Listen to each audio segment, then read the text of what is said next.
Oi to the oi and welcome back to Picky Up Gaming. Hope you're all doing well, you masters of the apocalypse and slayers of the zombie menaces all across the world. It's time for another video, and this week I'll be reviewing the game Dying Light 2. Now, does it rise above all the other creatures' nastiness as it lurks in the darkness? Or does it just shamble across the town, bumping from wall to wall until it eventually falls in the ditch and stays there because it's a zombie and it can't get up? Well, let's find out together, you beautiful bunch of humans. So let's get going. So Dying Light 2 is a survival horror game released this year, which is 2022, and it's a sequel to Dying Light, which came back way in 2015. I feel old, and I know it's a bit obvious, but just so you know, it's a sequel to the first game. It was developed and published by Techland and was released to pretty much every single console and PC, so you know, Xbox One, PS5, PS4, etc, etc. Maybe one day it'll come to the Switch, but who knows. Now, Dying Light 2 was delayed a bunch of times, so I might explain why it's such a long time between games, and hopefully, you know, it was delayed for good reasons. So let's find out together and discuss this beautiful zombie-filled game, shall we? So after the events of the first Dying Light, with Iran being somewhat destroyed and the virus being cured, you know, quote unquote, is it really cured? Everything should be fine, right? Well, not quite. Now, companies being greedy and being typical companies try to cure the virus, but also have gone, you know what, let's see what we can do to make money, and so weaponise it, and of course try to sell it onto the rest of the world, which, as you know from watching any other zombie game or playing a zombie film, never goes well, does it? And of course, it affects the whole entire world, which leaves the whole of humanity decimated. And the you play as Aiden, looking for his sister and seeking some revenge on some nasty people, or a nasty person in this case.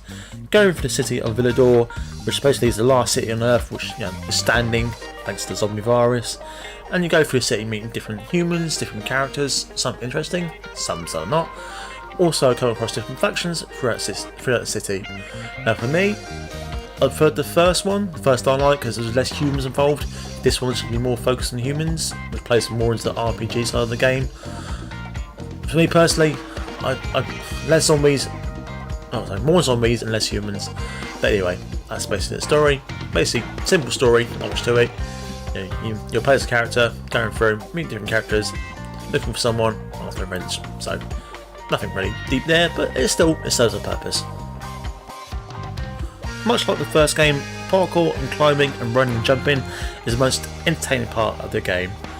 You get to experience the whole massive world, climb up buildings, run across rooftops, and I think in this one they add a bit more verticality to it, and I've added a few extra features to help you get around, which makes it a bit more interesting. And like I said, that's the best part of these games, is doing the parkour, because when it comes to the combat itself, it's serviceable. It's not fantastic, it's not really deep. It's fun, don't get me wrong, running up to zombies and dropping them off roofs, but in terms of, you know, it's not deep in combat. It does the job, which is all you can ask for in these kind of games, and it's most of the time it's fun crafting weapons, adding different things to it, you get the gist. But, you know, really what you came from this game is parkour. But unlike the first game, you have an infected, which means you have a countdown during the night and dark areas, which if it hits 0 it means you dies. Now personally, to me, that sucks. I liked the first game and going into different areas, different dark places, different little hidey holes, having tons of volatiles, zombies in there, made it scary, made it challenging, but having this countdown just kind of sucks the fun out of going through the nighttime bits. You have to constantly watch it to make sure you're not going to get hit 0. It's not a feature that I welcome. Obviously, as you level your character up, you can change that and make it last a bit longer, but still, I'd rather not have it at all, if I was being honest.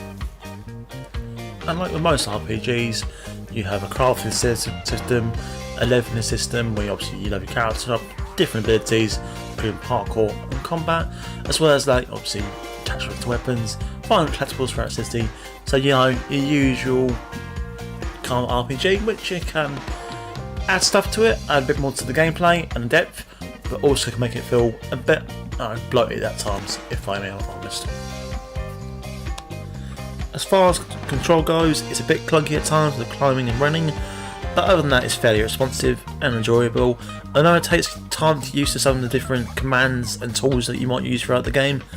It doesn't really overall affect the enjoyment, so I can't complain to there. Sound wise it's alright, nothing great, but for the most part it's serviceable. What stands out to me is the voice acting, and it is, for the most part, apart from a few clunky bits here and there, really fun, really enjoyable, and kind of gets you a bit immersed. Also, Rosario Dawson is amazing in what she does, so that's always a plus. And in terms of how it looks visual-wise, it's great. It looks fantastic. It's dark, it's gloomy in places. The zombies look great. The surrounding areas look fun, and even like some of the buildings are colourful, enjoyable, and it has a bit of character as well. So can't complain there. That's all be groovy. So here's my final thoughts on Dying Light 2. Now I have to give a lot of credit to Techland. They seem to be listening to fans, making improvements and DLC, and improving the overall gaming experience. I largely enjoyed my time with Dying Light 2. However, it is a very long game if you do everything from terms of the trophies to the side quests to collect everything, to find all the weapons. And for someone, you don't have a lot of time, that can be a bit too much, especially with the map being as huge and big as it is. It's a lot of fun, don't get me wrong, but it can be also very overwhelming if you want to play other games, and it's just a lot to deal with at once. So a bit bloated, like most RPGs, which can either be a good thing or a bad thing depending on your preference. But by that being said, I did enjoy my time quite a lot with the game. It's not as good as the first Dying Light, but still, if you had the chance, I would say go out and pick it up. Maybe when it's a bit cheaper, or it comes to Game Pass or the PlayStation Plus system service. But yeah, definitely give it a chance. I think overall it's about a 7 out of 10. If it weren't through the nighttime feature, it'd probably be an 8 out of 10. I really enjoyed the first Dying Light, so this is not disappointing, but also not improving. But hopefully next time around they get it right. So anyway, guys and girls, find a safe zone, pick your weapons wisely, and hope to see you after the zombie apocalypse. Bye guys, bye.